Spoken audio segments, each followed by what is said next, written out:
people like me. You need people like me so you can point your f***ing fingers and say, that's the bad guy. That's the bad guy. That's the bad guy. That's the bad guy. That's the bad guy.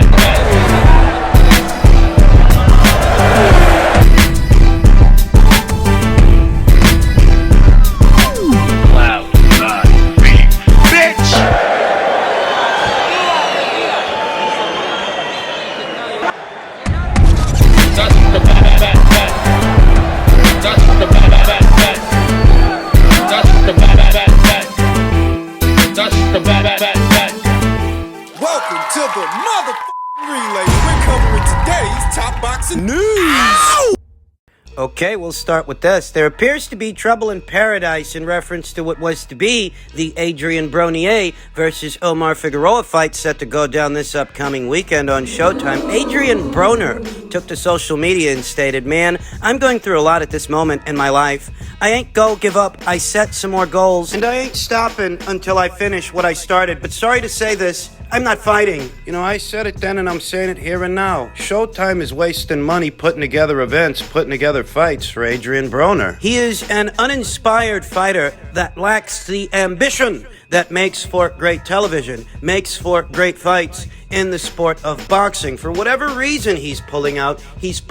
And this is not the kind of guy you want to spend network money on. Spend money out of the budget. Because there's no such thing as a free lunch. Everything costs. Before you start playing me the violin about Adrian Broner's mental health and the struggles that he's going through, I'm just giving it to you straight because it's the only way I know how to give it to you.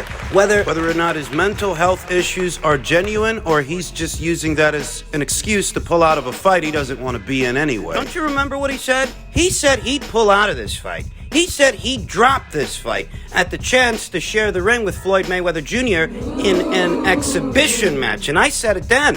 What that communicates to me is this is a guy who really doesn't want to fight anymore. So what the hell's he doing on TV? Adrian Broner apologized to all his fans saying, "Sorry to all my fans, but hashtag mental health is real. And I'm not about to play inside the ring. I've watched a lot of people die playing with their boxing career, and that is something I won't do. Just pray for me. I love the sport of boxing too much to not give my all. And I feel like I came up short before because my mind wasn't 100% there. And I'll be damned if I make that mistake again. I need to make some changes for the better instead of worrying about other people's feelings and pleasing them when in all reality, I have nothing to prove to nobody. I'm a 4-time world champion in 4 different weight classes. And if I never lace up a pair of gloves again, I feel like it's safe to say I will be inducted into the Hall of Fame. So I have to step back and overcome this obstacle before I go put my life on the line inside the squared circle again. And I know I'm far from being finished with the sport. See y'all soon. Respectfully." Adrian Broner says that he doesn't have anything to prove anymore. The problem is that, well, that's what people pay to see.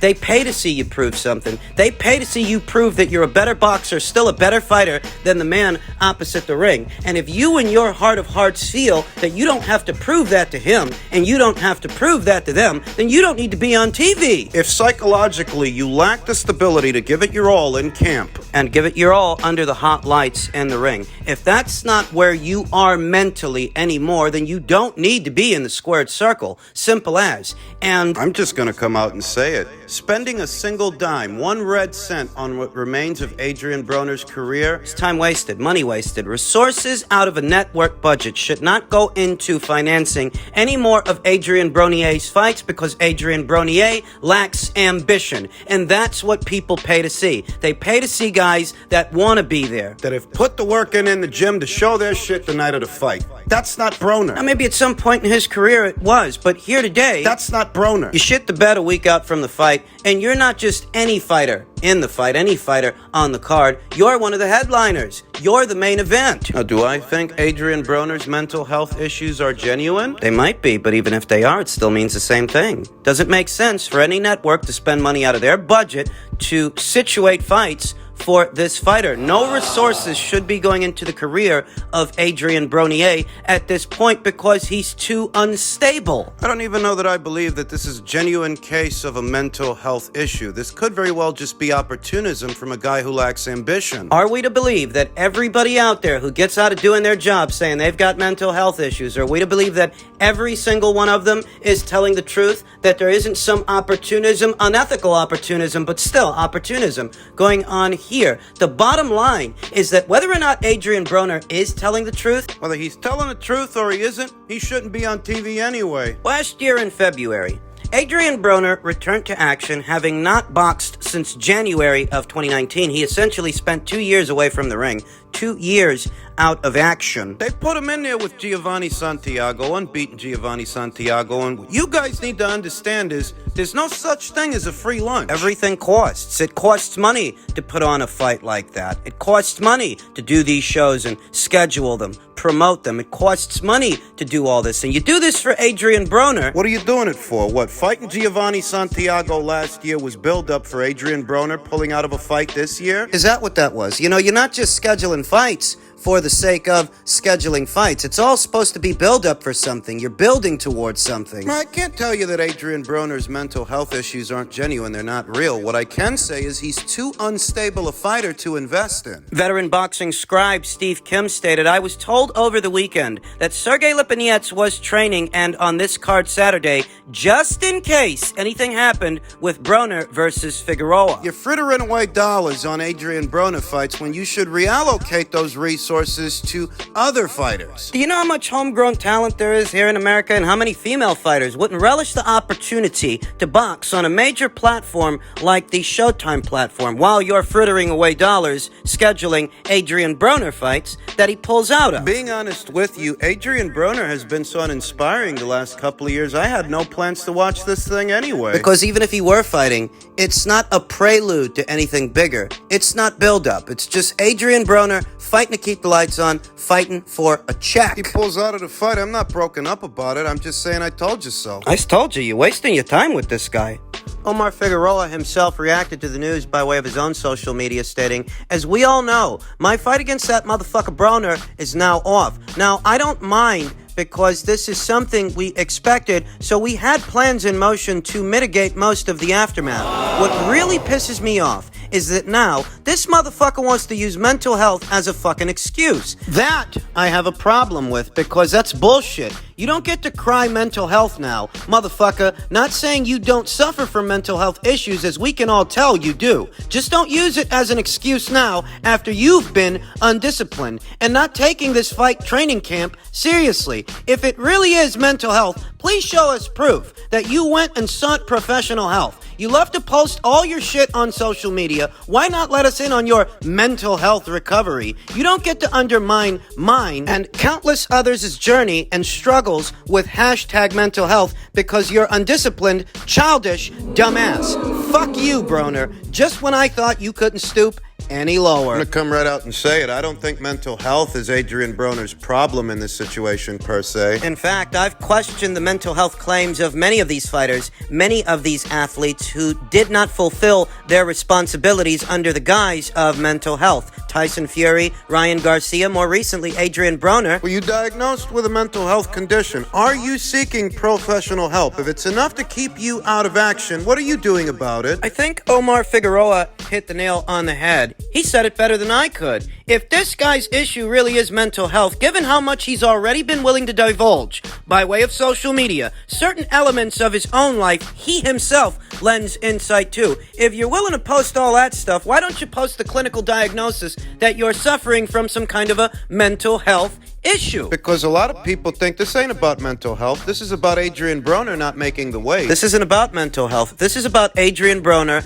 not taking his job and the training camp for this fight seriously. That's what Omar Figueroa seems to think, and I agree with him. It's too easy these days to cry mental health and ask for coddling. The silver lining for Omar Figueroa is that for him, the show will go on. He will fight Sergey Lipinets. That's the look of it. Because they knew ahead of time that Adrian Broner, given the instabilities we've seen in his career, the way it's been for the last 2 or 3 years, you can't trust this guy to deliver on a deadline. And maybe that is some indication that he suffers from a mental health issue, though short of a clinical diagnosis. Who knows for sure? Who knows if he's not just saying that as an excuse to get out of a fight he doesn't want to be in? His mental health issues always seem to pop up at the darndest times. At a time when Tyson Fury was being investigated by UCAT for nandrolone, a banned substance that was found in his system, that's when he decided... That's when he was mentally unfit to fight. Adrian Broner ahead of this fight. You heard what Adrian Broner said last week. He'd pull out of this fight if Floyd offered him a chance to box in an exhibition match with him. He'd pull out of this fight in a heartbeat. Now, Floyd's not going to box this guy in an exhibition match, but you see what I'm getting at, that his heart ain't in it. Floyd will be participating in an exhibition match in the near future as part of a Risen promotion.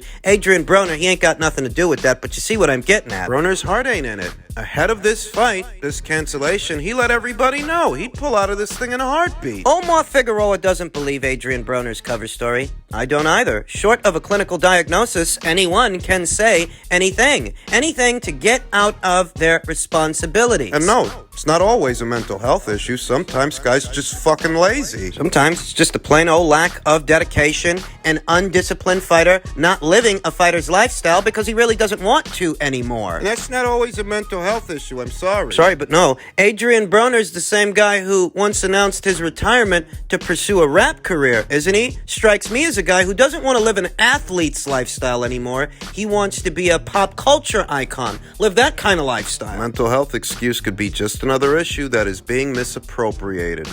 In men's cruiserweight news, flying a bit under the radar, Arsen Goulemarian is now the sole WBA cruiserweight titleist. Merhy vacates after passing on rematch. Arsen Goulemarian has become the sole claimant to the WBA cruiserweight title. All he has to do now is defend it. BoxingScene.com has learned that Belgium's Riyad Merhy is no longer recognized as the WBA's secondary cruiserweight title holder, relinquishing such status on Friday. The development came as the deadline neared for Merhy and Goulemarian to meet in a title consolidation clash per the WBA's title reduction policy. Belgian Riyad Merhy formally resigned his world champion position and will not face the bout ordered by the WBA Championships Committee between the two figures. The two fighters, Merhy and Goulemarian. Historically, the cruiserweight division has never really been one of the glamour weights, though in recent years, with the inception of the World Boxing Super Series, that division started getting a little more attention than usual in the West. Fighters like Yuniel Dorticos, Murat Kasiev, Alexander Usyk, Mairis Briedis, who very recently lost his alphabet title to Australia's own J.O. Pataya. People got familiar. The United Kingdom's own WBO champion, Lawrence Okoli. The cruiserweight division definitely has more of a profile now than it did in previous years. Though even with the profile boost that the cruiserweights have gotten in the last couple of years, Arsen Goulemarian is still a guy that most fight fans, even ones who follow the cruiserweight division, he's a guy that they're not as familiar with. Arsen Goulemarian, this division's reigning WBA champion, he was supposed to face Belgian Riyad Merhy, who formally resigned his world championship position and will not face the bout ordered by the WBA Championships Committee between the two fighters. WBA Championship Committee Chairman Carlos Chavez stated in a letter to both parties, a copy of which was obtained by BoxingScene.com. The former champion sent his letter of resignation to the WBA, stating his reasons for taking another route in his career and not fighting Goulemarian in the mandatory fight. You wonder that the WBA won't go down their own rank standings and land on the next highest ranked contender. It being that Arsen Goulemarian, he hasn't fought in a long time, a very long time. The last time that guy saw action was in 2019, before the pandemic even started and shut everything down. The WBA contacted both fighters in July to confirm their plans to enter a title consolidation clash, which would have been a rematch of their March 2018 interim WBA title fight won by Goulemarian via 11th round stoppage. A 24-hour deadline was issued to Goulemarian and Merhy to respond, with both complying with that order. Interestingly, Merhy was already attached to a rumored showdown with WBA Cruiserweight titleist Lunga Makabu, Don King's fighter. Don King's WBC Cruiserweight champion, about previously scheduled for September 30th, but which no longer appears to be in play. Merhy also recently stated his intention to campaign in the WBC's exclusive Bridgerweight division, which carries a maximum weight limit of 224 pounds. The division hasn't been embraced by many, but does provide greater flexibility for boxers struggling to make the 200-pound cruiserweight limit and not yet prepared to make a run at heavyweight. Goulemarian, 26-0 with 18 KOs, will now move on to the next challenge, though that has proven to be easier said than done. The French-based boxer of Armenian descent has not fought since the pandemic, with at least 3 fights falling through in the last 3 years, including the ordered clash with Merhy. You know, I would say that Eddie Hearn should capitalize on this. Because Arsene Goulemarian is without a dance partner at this time, and because he does still have WBO champion Lawrence Okolie under contract, I would say that Eddie should capitalize on this opportunity, but we know about the tenuous relationship between Lawrence Okolie and Matchroom, and that he might be leaving. If he might be leaving, Eddie might be thinking to himself, what are we going to waste money on this guy for? Sky wants him. Sky can have him. We're not going to break the bank scheduling fights for this guy. He's not all that big a ticket seller anyway. Remember, Lawrence Okolie took a couple of jabs at Eddie. Some social media posts that were interpreted as subliminal shots at Eddie Hearn. Eddie Hearn himself stated quite plainly that the people at Sky and Boxer want to offer Lawrence a lot of money. They want to make him the face of their platform, and he's not going to be the face of DAZN. So going over to Sky might be a better deal for him. Essentially what I'm getting at is that even though Arsene Goulemarian is free, at least at this moment he is without a dance partner, the people at Matchroom may not be in a hurry to do Lawrence Okolie any favors by securing him that unification match. And even if they were, and the relationship were better than what it is, Arsene Goulemarian hasn't fought since December of 2019. Who says he wants to go straight into a unification match without a tune-up first? The division is stagnating. It's stagnant right now. At least right now it is. Jay Opataya of Australia, unbeaten Jay Opataya, who very recently unseated the consensus #1 cruiserweight in the division, Merhy Briedis of Latvia. He's going to be out for a while because his jaw was broken in 2 places. Lawrence Okolie's relationship with Matchroom, it seems to be on the rocks. Lunga Makabu, this division's WBC champion, he's promoted by Don King. Need I say more? I don't think anybody is in any hurry to do any business with Don King at this time, because at this time he's being sued by Daniel Dubois for non-payment for the Trevor Bryan fight. Even if a guy wanted to unify titles with Lunga Makabu, having to deal with Don is surely going to be a deterrent. Things at Cruiserweight are looking abysmal, with Jay Opataya out likely for the rest of the year, recuperating from his jaw having been broken in 2 places, Lawrence Okolie's relationship with Matchroom being on the rocks, Arsene Goulemarian having not fought since December of 2019, and Lunga Makabu being a Don King fighter. Think anybody wants to have to work with Don King? Just not looking encouraging at Cruiserweight. The buzz that the World Boxing Super Series created a little over 3 years ago has all but dissipated.